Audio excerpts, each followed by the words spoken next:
தோத்துறான் தோத்துறான் தோத்துறான் தோத்துறான் தோத்துறான் தோத்துறான் தோத்துறான். அழைத்தவர் உண்மையுள்ளவர். அவர் உண்மையின்படியே இந்த தாயாரின் ஜீவியத்தில் அழைத்த நோக்கத்தை பரிபூர்ணமாய் நிறைவேற்றினார். கைகத்திரி தோத்திரம் பண்ணுவோம். தோத்துறான் தோத்துறான் தோத்துறான் தோத்துறான் தோத்துறான் தோத்துறான் தோத்துறான் தோத்துறான் தோத்துறான் தோத்துறான். அழைப்பில் உறுதியாக இருக்க கர்த்தர் உதவி செய்தார். இந்த அழைப்புக்கு விரோதமாக எத்தனையோ போராட்டங்கள், எத்தனையோ சோதனைகள் அவந்தாலும் கூட கர்த்தர் எல்லாமே அந்த அழைப்பில் உறுதியாய் நிலைத்திருக்க கர்த்தர் இந்த கிருபைகளுக்காக கர்த்தரை தோத்திரம் பண்ணுவோம். தோத்துறான் தோத்துறான் தோத்துறான் தோத்துறான் தோத்துறான் தோத்துறான் தோத்துறான் தோத்துறான் தோத்துறான் தோத்துறான் தோத்துறான். ஒவ்வொரு நாளும் எதற்காக அழைக்கப்பட்டோம், எதற்காக பிடிக்கப்பட்டோம் என்பதை விளங்கி கொண்டு பூமியிலே ஆண்டவர் மாத்திரம் பற்றி பிடித்து கொண்டு உண்மை உறுதியாய் பற்றி கொண்டு மனதை உண்மையே நம்பியிருக்கப்படுகினால பூர்ண சமாதானத்துடன் காத்துக்கொள்வேன்னு சொன்னது போல கத்தரை மாத்திரம் பற்றி பிடித்து கொண்டு இந்த ஓட்டத்தை பூர்ண சமாதானத்தோடு முடிக்க கத்த இந்த கிருபைகளுக்காக கத்தரை தோத்திரம் பண்ணுவோம். தோத்துறான் தோத்துறான் தோத்துறான் தோத்துறான் தோத்துறான் தோத்துறான் தோத்துறான் தோத்துறான் தோத்துறான் தோத்துறான் தோத்துறான் தோத்துறான் தோத்துறான். கடைசி வரைக்கும் பசுவாங்கள் ஐக்கியத்தில் நிலைத்திருக்க கத்த இந்த கிருபைகளுக்காக கத்தரை தோத்திரம் பண்ணுவோம். தோத்துறான் தோத்துறான் தோத்துறான் தோத்துறான் தோத்துறான். நல்ல தரிசனத்தோடு இந்த ஜீவியத்தை செய்ய கத்த இந்த பிரகாசம் உள்ள மனக்கண்களுக்காக கத்தரை தோத்திரம் பண்ணுவோம். தோத்துறான் தோத்துறான் தோத்துறான் தோத்துறான் தோத்துறான் தோத்துறான். இந்த கடைசி காலத்தில் நல்ல போராட்டத்தை போராடி ஓட்டத்தை முடித்தேன், விசுவாசத்தை காத்துக்கொண்டேன் சொல்லி ஜெயத்தோடு ஓட்டத்தை முடிக்க கத்த இந்த கிருபைகளுக்காக கத்தரை தோத்திரம் பண்ணுவோம். தோத்துறான் தோத்துறான் தோத்துறான் தோத்துறான் தோத்துறான் தோத்துறான் தோத்துறான் தோத்துறான் தோத்துறான் தோத்துறான் தோத்துறான் தோத்துறான். எங்களை அதிகமாக நேசிக்கிற பரலோக பிதாவை பரிசுத்த கரத்தில் தாழ்த்தி ஒப்புகிறோம். ஆமாண்டவரே, இந்த தாயார் அழைத்தீர், விரித்தீர். ஆமாண்டவரே, கிருபைந்து பலந்தெந்த ஓட்டத்தை ஜெயமாய் ஓடி முடிக்க கத்தர் இந்த கிருபைகளுக்காக நன்றி செலுத்துகிறோம். கத்தாவே, தடக்காரனையும் கூட கத்தர் பொறுப்படுத்த ஆசீர்வதித்து நாமத்தை மேம்படுத்த முடிய திருக்கரத்தில் ஒப்படைக்கிறோம். இயேசுவின் நாமத்தில் கேட்கிறோம் பிதாவே, ஆமென்.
கர்த்தருடைய நாமம் மகிமைப்படுவதாக.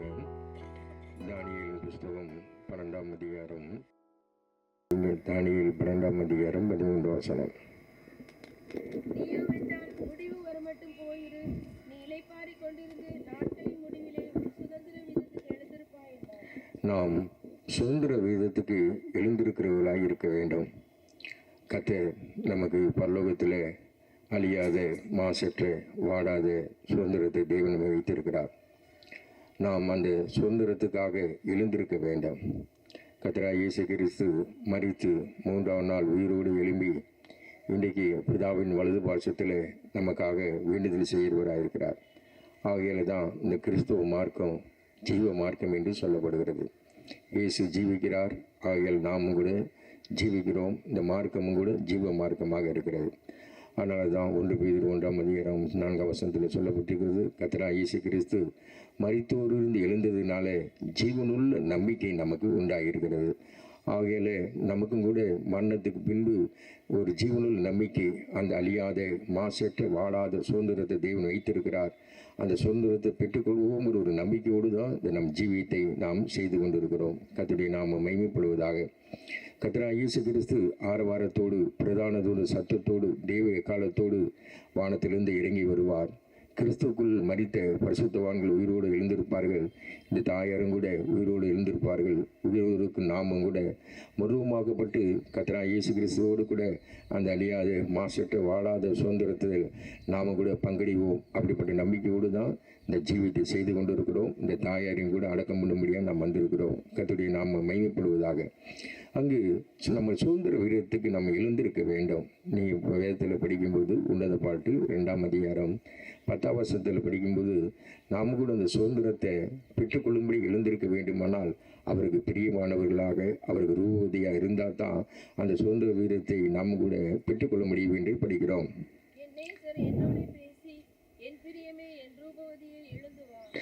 கர்த்தராகிய இயேசு கிறிஸ்து அவர் வெளிப்படும்போது அவர் நம்மை பார்த்து சொல்ல வேண்டும், என் பிரியமே, என் ரூபவதியே, நீ எழுந்து வா என்று அவர் சொல்ல வேண்டும்.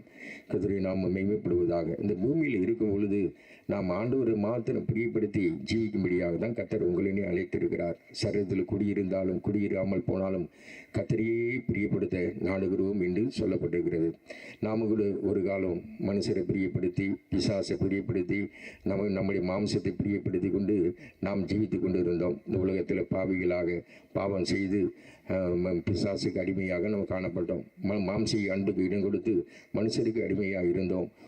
உலக காரியங்களுக்கு நாம் இடம் கொடுத்து, உலகத்தின் ஆசை இச்சைகளுக்கு இடம் கொடுத்து நாம் கூட உலகத்துக்கு அடிமைகளாக இருந்தோம்.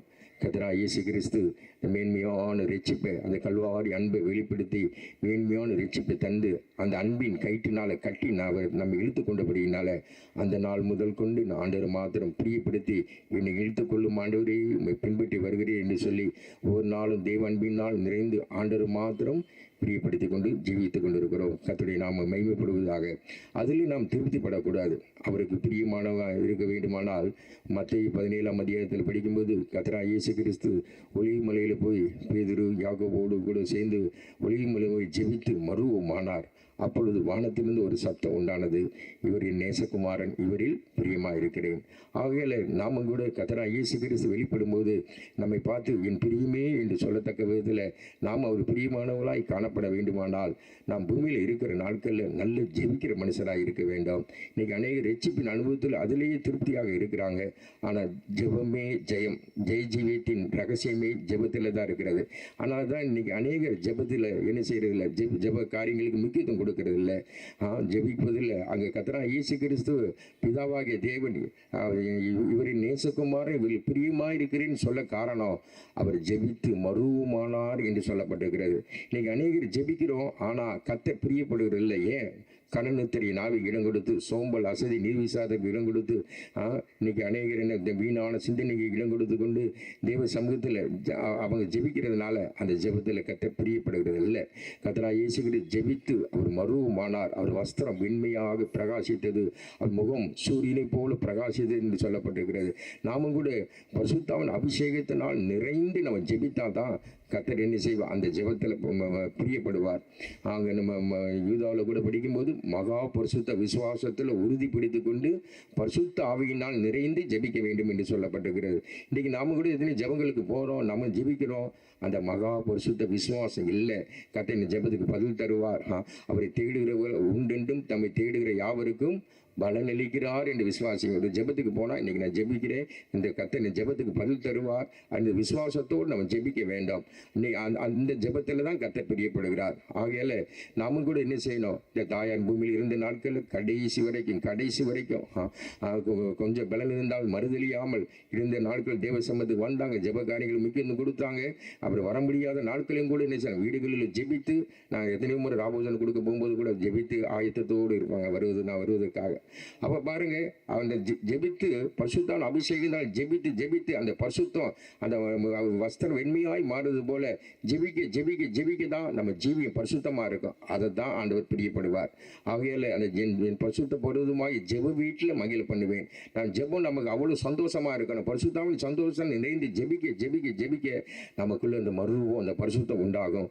அவங்கள பார்த்து தான் கர்த்தர் சொல்லுவார், கர்த்தராகிய இயேசு கிறிஸ்து அவர் வெளிப்படும்போது என் பிரியமே என்று சொல்லுவார். ஆகையால் பூமியில் இருக்கிற நாட்களில் நமக்கு நல்ல ஜெபிக்கிறவங்களாக இருந்தால் கர்த்தர் என்ன செய்வார், நம்மை பார்த்து என் பிரியமே என்று சொல்லுவார், எழுந்து வா என்று சொல்லுவார்.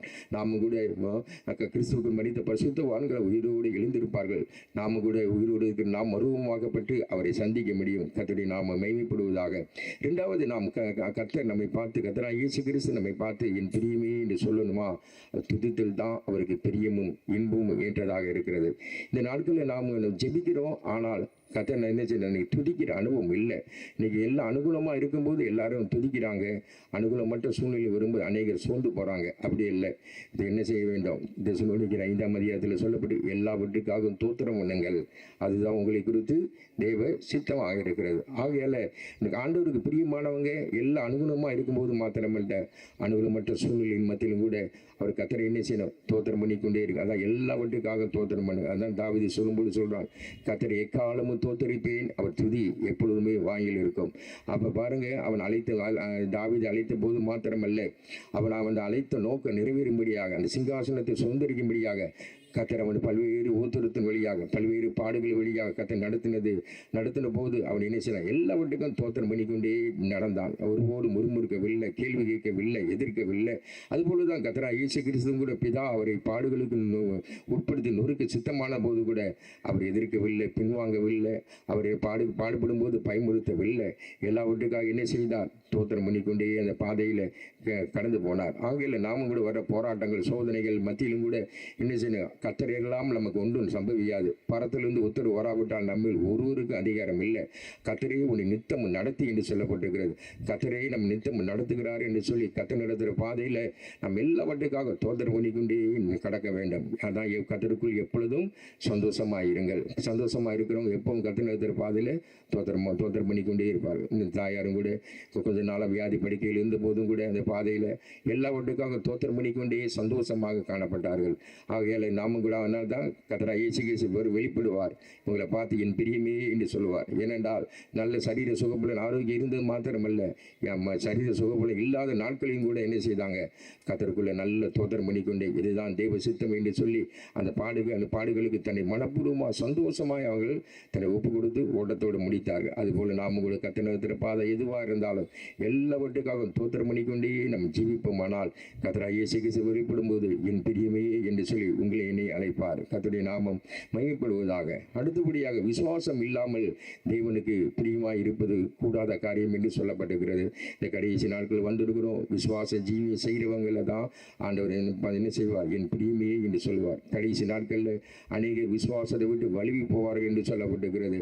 அநேகர் விசுவாச ஜீவியத்தை இயேசுவிடம் ஆரம்பிக்கிறாங்க. ஆனால் முடிவு கர்த்தராகிய இயேசு கிறிஸ்து இல்லை, எதிர்வரும் மனுஷர் கையில் போய் முடிக்கிறாங்க. அப்படி இருக்கக்கூடாது.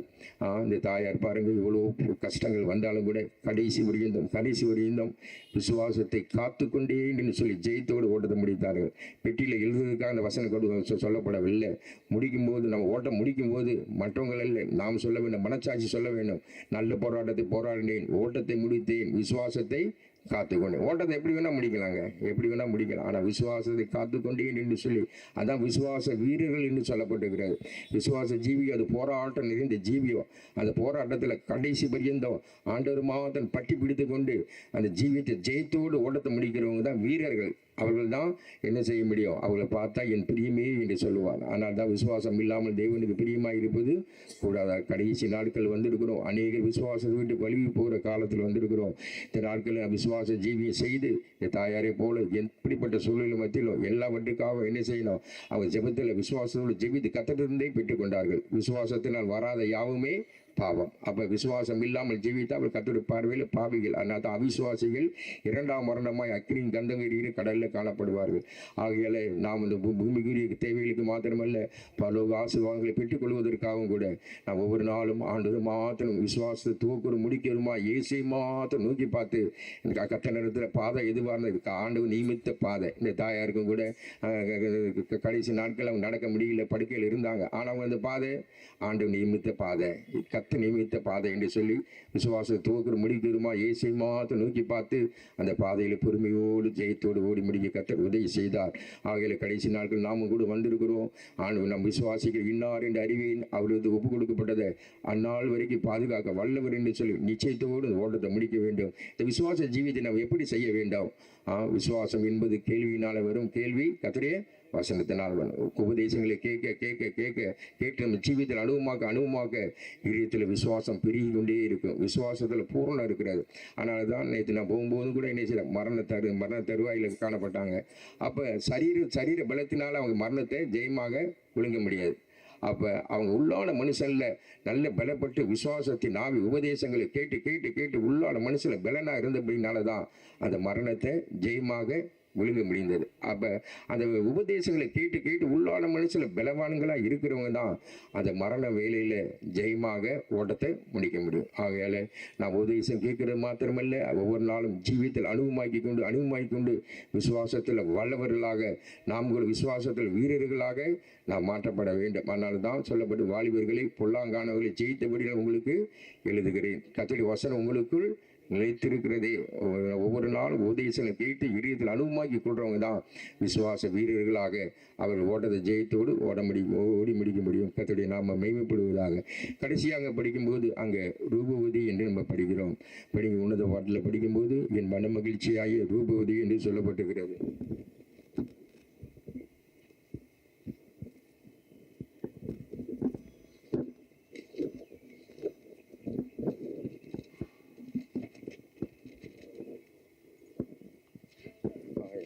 ஏழாம் அதிகாரம் 6ஆம் வசனம். மனமகிழ்ச்சியை உண்டாக்கும் என் பிரியமே, நீ எவ்வளவு ரூபவதி, நீ எவ்வளவு இன்பம். கர்த்தராகிய இயேசு கிறிஸ்து வெளிப்படும்போது அவருக்கு பிரியமானவர் மாத்திரமல்ல, ரூபவதியாக இருக்கிறவங்களும் கூட என்ன செய்தான், அவங்க எழும்ப முடியும். அது ரூபவதி மன மகிழ்ச்சியை உண்டாக்கும் ரூபவதி என்று சொல்லப்படுது. வேதம் நமக்கு மன மகிழ்ச்சியாக இருக்க வேண்டும். இன்றைக்கி அநேகர் வேதங்களை வாசிப்பது இன்றைக்கி அநேகருக்கு நிந்தையாக இருக்கிறது. இன்றைக்கி எல்லாரும் வேதங்களை வாசித்து கை தூக்கு சொன்னால் அநேகர் என்ன செய்கிறது இல்லை, வேதங்களை வாசித்தின்னு கை தூக்குறது இல்லை.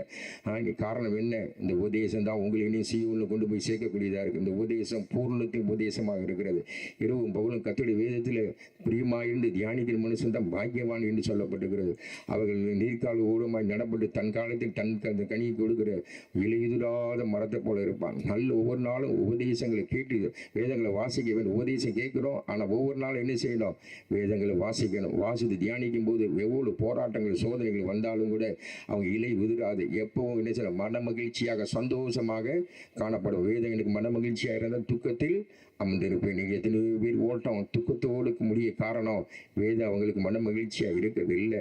வேதத்தில் என்ன பிரமாணம், பழைய ஏற்பாடு பிரமாணத்தை சொல்லப்பட்டிருக்கிறது. ஒவ்வொரு நாளும் என்ன செய்யணும்? வேதங்களை வாசிக்கணும். நீ உட்காரும்போது, நடக்கும்போது, படுத்திருக்கும் போது என்ன பிள்ளைகளுக்கு நீ கருத்தாய் போதிக்க வேண்டும். அப்போ பாருங்கள், நம் இந்த நாட்கள் ஒவ்வொரு நாளும் நம்ம வேதங்களை வாசித்து நம் பிள்ளைகளுக்கு கருத்தாய் போதிக்கும் பொழுது அவர் பிள்ளைகள் என்ன செய்வாங்க? சத்தியத்தின்படி ஜீவிப்பாங்க. நாம் மாத்திரமல்ல, நம்ம பிள்ளைகளும் சத்தியத்தின்படி ஜீவிப்பாங்க. அதான் சத்தியத்தை கை கொண்டு வருவதில் நீதியில் ஜாதியில் பிரவேசிக்க வாசல்களை திறவுங்கள். சத்தியத்தை கேட்கணும் மாத்திரமல்ல, கை கொள்றவங்களுக்கு தான் அந்த பரலோக வாசல். ஆகையால் நாமும் கூட இந்த நாட்களில் ஒவ்வொரு நாள் வேதங்களை வாசித்து தியானித்து என்ன செய்யணும்? பிள்ளைகளுக்கு நம் கருத்தாய் போதிக்க வேண்டாம். ஆனால் அல்லாவிட்டால் கர்த்தராகிய இயேசு கிறிஸ்து வரும்போது சொல்வார், பொல்லாத ஊழியக்காரனே என்று சொல்வார். ஏற்ற வேலையில் வேலைக்காரங்களுக்கு ஆகாரம் கொடுக்கும்படி நியமிக்கப்பட்ட உண்மையும் வேகமான ஊழியக்காரன் என்று சொல்லப்பட்டு, அவனோ என்ன செய்தான்? ஆண்டவன் வர நாள் செல்லும் என்று அறிந்து புசிக்கவும் குடிக்கவும் அவன் தலைப்பட்டு ஜீவித்தபடினால எஜமான் வரும்போது அவன் மாயக்காரர்களோடு பங்கு நியமிப்பார் என்று சொல்லப்பட்டு, நாம கூட இந்த நாட்களில் புசிப்பு குடிப்புக்கு முக்கியத்துவம் கொடுத்து ஆத்மாவுக்கு வேண்டியது ஆவிக்கிற ஆகாரங்கள் முக்கியம் கொடுக்காமல் இருப்போம். ஆனால் கர்த்தராகிய இயேசு கிறிஸ்து ஒரு நாள் வருவார், வந்து என்ன சொல்லுவோம்? பொல்லாத ஊழியக்காரனை என்று சொல்லி நம்மளை மாயக்காரர்களோடு அங்கு அழுகையும் பற்கரிப்பு இருக்கும் என்று சொல்லப்பட்டிருக்கிறது. அப்படிப்பட்டவங்க கர்த்தராகிய இயேசு கிறிஸ்து வெளிப்படும்போது, நீ எழுந்து வா என் ரூபவதியே, என் எழுந்து வா என்று சொல்ல முடியாது. ஏனென்றால் அந்த ரூபவதி என்றால் இந்த உதயத்தை கேட்க கேட்க இயேசு போல மாற்றப்படும் தேவனுடைய சாயலாக இருக்கிற இந்த மைமையான சுவிசேஷமாகிய ஒளி என்று சொல்லப்பட்டிருக்குது. இந்த சுவிசேஷம் இயேசு போல மாற்றப்படுகிறது. அப்போ கர்த்தராகிய இயேசு கிறிஸ்து வெளிப்படும் போது அவர் இருக்கிற வண்ணமாக யார் இருக்கிறாங்களோ அவங்க தான் அவரை தரிசிக்க முடியும், எழுந்து அவரை தரிசிக்க முடியும். ஆகையால் அந்த பூமியில் இருக்கும்போது நாம் கூட அவருக்கு பிரியமானவர்களாக அவர் ரூபவதியாக இருந்து கர்த்தராகிய இயேசு கிறிஸ்து வெளிப்படும் போது, என் பிரியமே, என் ரூபவதியே, நீ எழுந்து வா என்று சொல்லத்தக்க விதத்தில் நல்ல ஜெபிக்கிறவங்களாக, நல்ல துதிக்கிறவங்களாக, ஒவ்வொரு நாளும் நல்ல விசுவாச ஜீவிய உபதேசம் கேட்டு விசுவாசத்தில் வீரர்களாக நாம் காணப்பட வேண்டும். அது மாத்திரமல்ல, ரூபவதியாக நல்ல வேதங்களை வாசித்து தியானித்து நாம் என்ன செய்ய வேண்டும்? நாம் அவருடைய சாயலை நாம் பெற்றுக்கொள்வோம், திவ்ய சுபாவங்களை பெற்றுக்கொள்வோமானால் நாம் மாத்திரமல்ல, நம்மோடு கூட இருக்கிற குடும்பத்தாரையும் கூட ஆயத்தப்படுத்தி நானும் கர்த்தர் கொடுத்த பிள்ளைகளும் சீயோனில் வாசமாக இருக்கிற தேவனால அற்புதங்கள் அடையாளமாக முழு சபையும் முழு குடும்பமும் நாம் நித்திய ராஜ்யத்தில் அந்த சுதந்திரத்தை பெற்றுக்கொள்ள கர்த்தர் ஒவ்வொரு உதவி செய்வாராக. கர்த்தர் நாம் மேன்மைப்படுவதாக. இப்போ பார்க்குறவங்க பாருங்கள், இல்லை நாங்கள் பெட்டி அங்கே கொண்டு போவேங்க.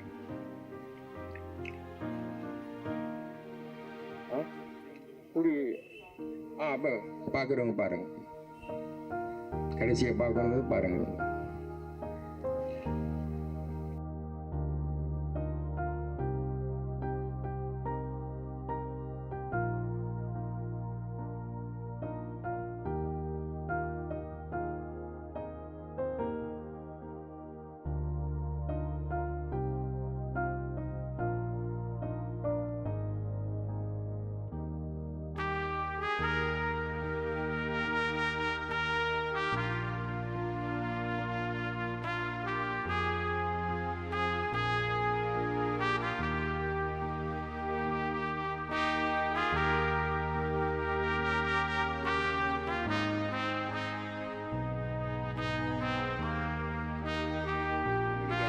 நாம் எல்லாம் நித்திரையிடுவதில்லை, ஆகிலும் கடைசி எக்காலம் துணிக்கும் பொழுது ஒரு நிமிஷத்திலே ஒரு இமைப்புகளில் நாம் எல்லாம் மருவமாக்கப்படுவோம். எக்காலம் துணிக்கும், அப்பொழுது மரித்தோர் அழிவில்லாதவர் எழுந்திருப்பார்கள், நாம் மருவமாக்கப்படுவோம். அழிவுள்ளதா இது அழியாமல் சாவுக்கே சாவாமை தரித்து கொள்ள வேண்டும். அழிவுள்ளதா இது அழியாமல் சாவுக்கே சாவாமை தரித்து கொள்ளும்போது மரணம் ஜெயமாக விழுங்கப்பட்டு இந்த வார்த்தை நிறைவேறும். மரணமே உன் கூரங்கே, பாதாளமே உன் ஜெயமெங்கே? மரணத்தின் கூர் பாவம், பாவத்தின் பலன் நியாயப்பிரமாணம். நம்முடைய கர்த்தராகிய இயேசு கிறிஸ்துவினாலே ஜெயம் கொடுக்கிற தேவனுக்கு ஸ்தோத்திரம். டபக்க சரபக்க துணமல ஹுடபக்க ரபக்கரவல துடபக்க ரபக்கரவல சரபக்கரவல. வருவார் இயேசு வருவார், உறைந்து சீயோன் வேலையை முடித்தே வருவார். இயேசு வருவார், இறைந்து சீயோன் வேலையை முடித்தே ஆளுவோமே நாம் யுக யுகங்களாய். அல்லேலூயா என்ப இயேசுவுடன் ஆளுவோமே நாம் யுக யுகங்களாய். அல்லேலூயா என்ப இயேசுவுடன். ஆமென். ஹுடபக்க சரபக்க துணமல ஹுடபக்க ரபக்க ரபக்க சரபல பக்க ரபக்க ரபல உடபங்க துடிவை கரப கரப கரப கரபல சரபக்க ரபக்க ரபல துடபல பக்க ரபக்க ரபல. கர்த்தராகிய இயேசு கிறிஸ்து ஆரவாரத்தோடும் பிரதான தூத சத்தத்தோடும் தேவ எக்காலத்தோடு வானத்திலிருந்து இறங்கி வருவார். கிறிஸ்துவுக்குள் மரித்த பரிசுத்தவான்கள் உயிரோடு எழுந்திருப்பார்கள். இந்த தாயார் உயிரோடு எழுந்திருப்பார்கள். உயிரோருக்கு நாம் கூட மறுமாக்கப்பட்ட மீட்கப்பட்டு மத்திய ஆகாயத்தில் எடுத்துக்கொள்ளப்பட்டு இயேசுவோடு கூட நித்தியமா என்றோடு கூட இருப்போம். நித்திய நம்பிக்கையை நமக்கு தந்திருக்கிறார். விசுவாசமுள்ள கரங்களை வைத்து கர்த்தரை தோத்திரம் பண்ணுவோம்.